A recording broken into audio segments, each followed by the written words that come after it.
नमस्कार। आकाशवाणी से प्रस्तुत है समाचार प्रभात।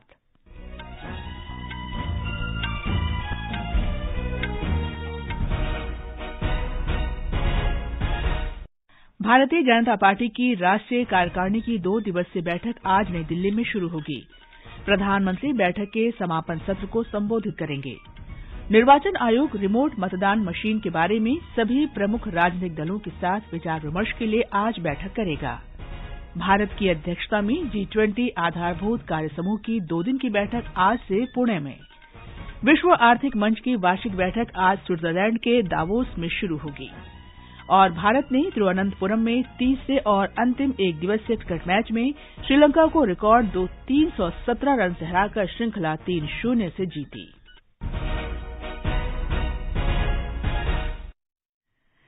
समाचार प्रभात के साथ मैं कनक लता। भारतीय जनता पार्टी की राष्ट्रीय कार्यकारिणी की बैठक आज नई दिल्ली में शुरू होगी। 2 दिन तक चलने वाली इस बैठक में प्रधानमंत्री नरेंद्र मोदी, पार्टी के राष्ट्रीय अध्यक्ष जेपी नड्डा, केंद्रीय गृह मंत्री अमित शाह सहित कई केंद्रीय मंत्री, भाजपा शासित राज्यों के मुख्यमंत्री और पार्टी के वरिष्ठ नेता शामिल होंगे। प्रधानमंत्री कल बैठक के समापन सत्र को संबोधित करेंगे। बैठक से पहले आज सुबह भाजपा के राष्ट्रीय पदाधिकारियों की एक बैठक होगी, जिसमें राष्ट्रीय कार्यकारिणी की बैठक के लिए कार्यसूची को अंतिम रूप दिया जाएगा। राष्ट्रीय कार्यकारिणी की बैठक के पहले दिन प्रधानमंत्री नरेंद्र मोदी दोपहर बाद पटेल चौक से संसद मार्ग तक रोड शो करेंगे। इसे देखते हुए दिल्ली यातायात पुलिस ने परामर्श जारी किया है। एक रिपोर्ट। रोड शो के मार्ग पर यातायात को सुचारू रूप से चलाने के लिए विशेष प्रबंध किए गए हैं। एडवाइजरी में बताया गया है कि आज दोपहर 2:30 बजे से शाम 5 बजे तक अशोका रोड, संसद Marg, Rafi Marg, Jaisingh road, Tolstoy road, Imtiaz Khan Marg, Jantar Mantar road, Bangla Sahib lane पर यातायात बंद रहेगा। ट्रैफिक पुलिस ने लोगों से इन मार्गों का उपयोग न करने की सलाह दी है। समाचार कक्ष से मैं दिव्या तोमर। निर्वाचन आयोग रिमोट मतदान मशीन के बारे में चर्चा के लिए आज सभी प्रमुख राजनीतिक दलों के साथ विचार विमर्श के वास्ते बैठक करेगा। इसमें तकनीकी विशेषज्ञ भी उपस्थित रहेंगे। आयोग ने अपने घर से दूर रह रहे मतदाताओं के लिए रिमोट वोटिंग की व्यवस्था शुरू करने का प्रस्ताव किया है। इसके लिए बहुनिर्वाचन क्षेत्र इलेक्ट्रॉनिक वोटिंग मशीन का उपयोग किया जाएगा, जो वर्तमान इलेक्ट्रॉनिक वोटिंग मशीन की तरह ही सुरक्षित होगी। आयोग ने इसके लिए कानून में अपेक्षित परिवर्तन, प्रशासनिक प्रक्रिया और मतदान के तरीके के बारे में सभी दलों से 31 जनवरी तक अपने सुझाव देने का अनुरोध किया है। G20 के आधारभूत संरचना समूह की पहली बैठक आज पुणे में शुरू हो रही है। 2 दिन की इस बैठक का विषय है कल के शहरों का समावेशी, मजबूत और सतत विकास के लिए वित्त पोषण। हमारे संवाददाता ने बताया है कि इस बैठक में आधारभूत संरचना समूह के सदस्य देश, विशेष आमंत्रित देश और अंतर्राष्ट्रीय संगठन मूल सुविधाओं से संबंधित मुद्दों पर चर्चा करेंगे।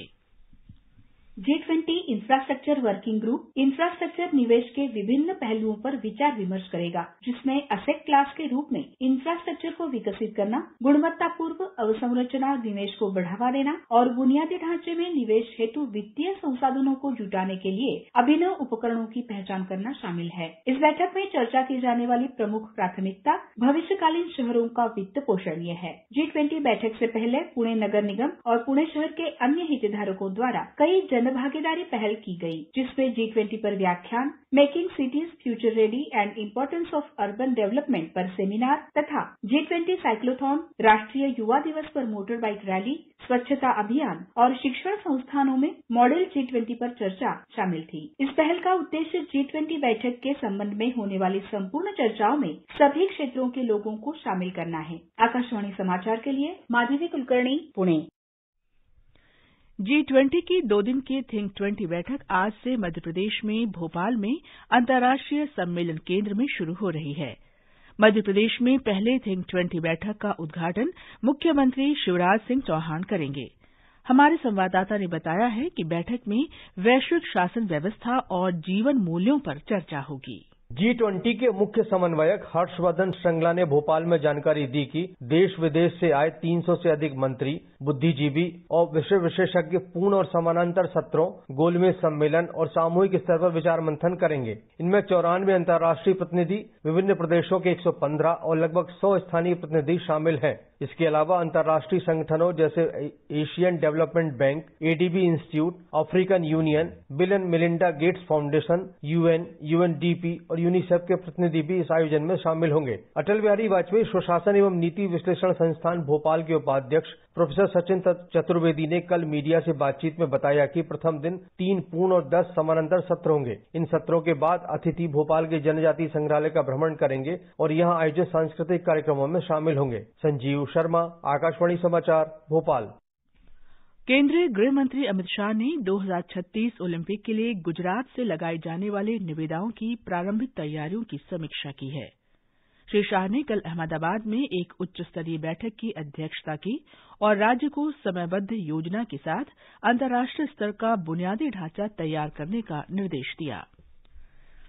सिकंदराबाद और विशाखापत्तनम को जोड़ने वाली 8वीं वंदे भारत एक्सप्रेस ट्रेन की नियमित सेवाएं आज से आरंभ हो रही हैं।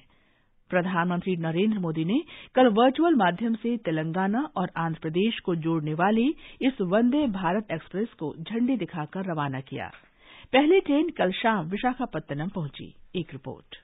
700 किलोमीटर का सफर तय करने वाली इस रेलगाड़ी में 14 वातानुकूलित और 2 एग्जीक्यूटिव वातानुकूलित चेयर कार कोच हैं। इसमें 128 यात्रियों के बैठने की क्षमता है। यह रेलगाड़ी आंध्र प्रदेश में विशाखापत्तनम, राजमुंद्री और विजयवाड़ा स्टेशनों पर रुकेगी, जबकि तेलंगाना में इसके रुकने के स्टेशन खम्मम, वारंगल और सिकंदराबाद हैं। लोगों ने वंदे भारत एक्सप्रेस के शुभारंभ पर प्रसन्नता व्यक्त की है। समाचार कक्ष से विजय लक्ष्मी कासोटिया। बांग्लादेश के रास्ते डिब्रूगढ़ जाने वाला विश्व का सबसे लंबा नदी क्रूज एमवी गंगा विलास आज दोपहर बाद पटना पहुंचेगा। हमारे संवाददाता ने खबर दी है कि स्विट्जरलैंड के 32 पर्यटक वाराणसी से डिब्रूगढ़ की यात्रा का आनंद ले रहे हैं। पटना पहुंचने के पहले पर्यटक सारण के चिरांद स्थित पुरातात्विक स्थलों का भ्रमण करेंगे।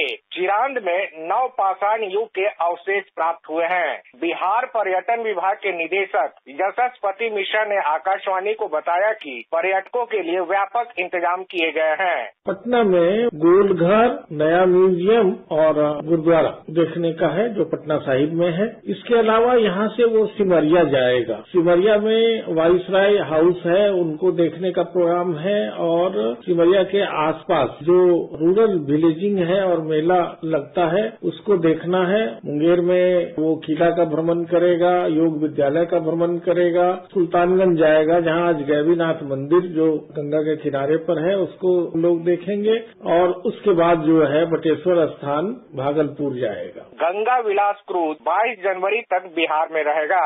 आकाशवाणी समाचार के लिए पटना से कृष्ण कुमार लाल। ये समाचार आकाशवाणी से प्रसारित किए जा रहे हैं।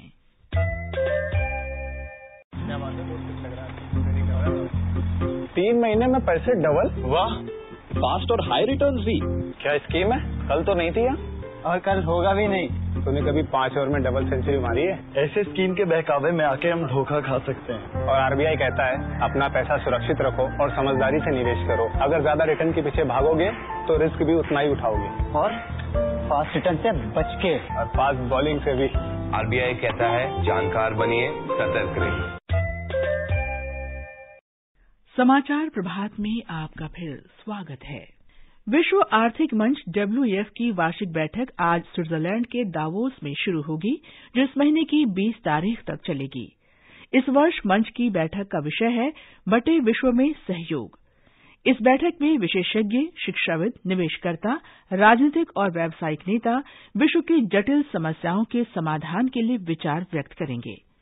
इनमें रूस यूक्रेन संकट, वैश्विक मुद्रास्फीति, जलवायु परिवर्तन और इन सभी समस्याओं के नवाचार समाधान के लिए विचार विमर्श किया जाएगा। केंद्रीय संस्कृति मंत्री अर्जुन राम मेघवाल ने राजस्थान के चित्तौड़गढ़ जिले में पुरातत्व विभाग को 9वीं से 10वीं शताब्दी की नटराज मूर्ति सौंप दी है। उन्होंने बताया कि वर्ष 2013 तक प्राचीन महत्व की केवल 13 मूर्तियां भारत लाई जा सकी थीं, लेकिन 2014 के बाद नरेंद्र मोदी सरकार 229 मूर्तियां वापस भारत लाई है।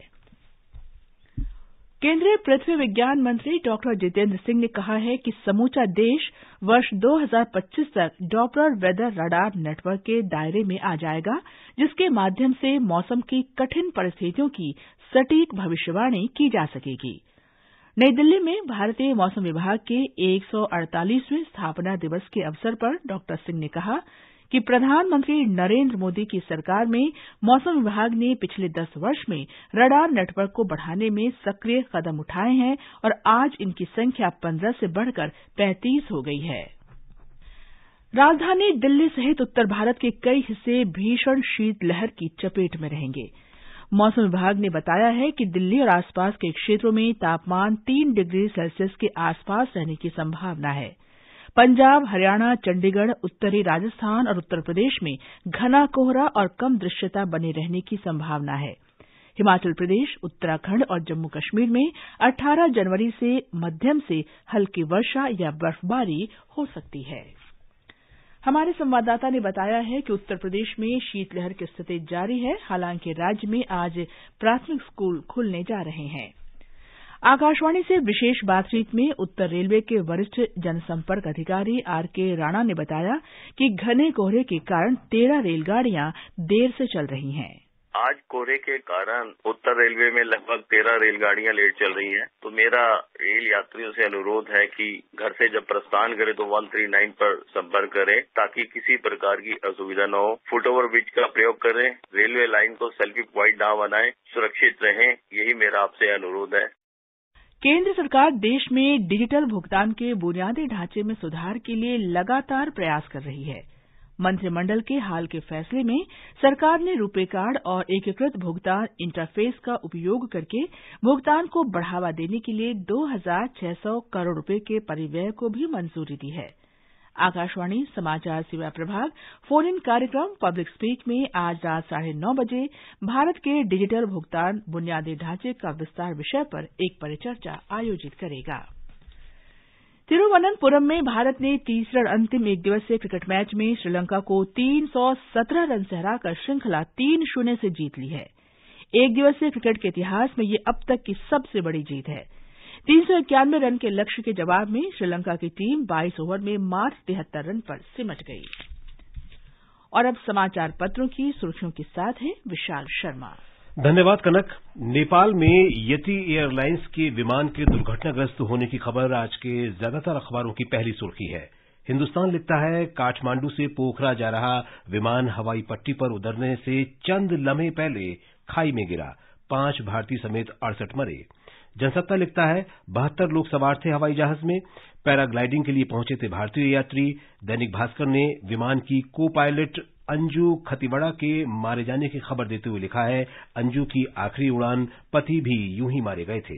हरिभूमि लिखता है हादसे का कारण पता नहीं चला, नेपाल में एक दिन का राष्ट्रीय शोक। लोकसत्ता ने 75वें सेना दिवस समारोह में सेना प्रमुख जनरल पांडे का दिया बयान प्रकाशित किया है। सेना किसी भी स्थिति से निपटने को तैयार। दैनिक ट्रिब्यून ने जोशीमठ में भू धसाव के साथ जल रिसाव की आफत का समाचार दिया है। पत्र लिखता है खतरनाक मकानों की संख्या हुई 886, खतरे की जद में रोपवे और 2 अन्य होटल।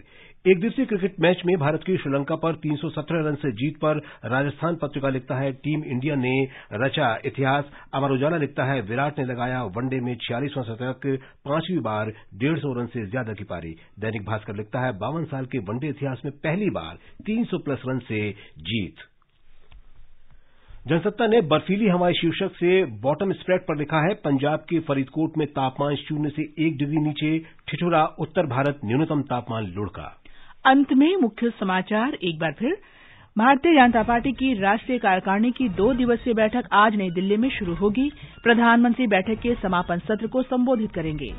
निर्वाचन आयोग रिमोट मतदान मशीन के बारे में सभी प्रमुख राजनीतिक दलों के साथ विचार विमर्श के लिए आज बैठक करेगा। भारत की अध्यक्षता में G20 आधारभूत कार्यसमूह की 2 दिन की बैठक आज से पुणे में। विश्व आर्थिक मंच की वार्षिक बैठक आज स्विट्जरलैंड के दावोस में शुरू होगी और भारत ने तिरुवनंतपुरम में तीसरे अंतिम एक दिवसीय क्रिकेट मैच में श्रीलंका को रिकॉर्ड 317 रन से हराकर श्रृंखला 3-0 से जीती। इसके साथ ही समाचार प्रभात का ये अंक समाप्त हुआ। नमस्कार।